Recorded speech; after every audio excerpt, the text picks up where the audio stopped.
Ever wondered how to grow beautiful roses in your garden? Fear not, the process is simpler than you might think, and with a little dedication, anyone can do it.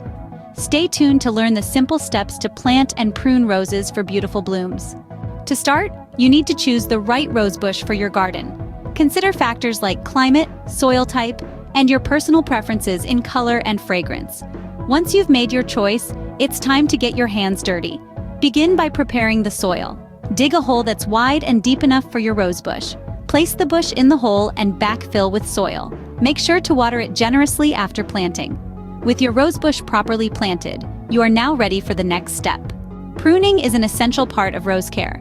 It's not just about keeping your garden tidy, it's a crucial step to ensure your roses reach their full blooming potential. Pruning helps to improve airflow, reduce disease, and encourage new growth. So, let's break down the process into simple steps. First, choose the right time. The best period to prune your roses is in early spring, just as they're starting to bud.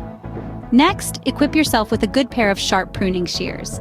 You'll want to cut about 1/4 inch above the bud eyes, and make sure to angle your cuts away from the center of the plant.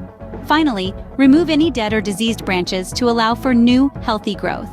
By following these pruning steps, you will have healthier and more beautiful roses. Growing beautiful roses is not as hard as it seems. Remember, it all begins with planting.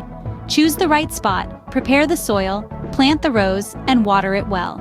Then comes the pruning.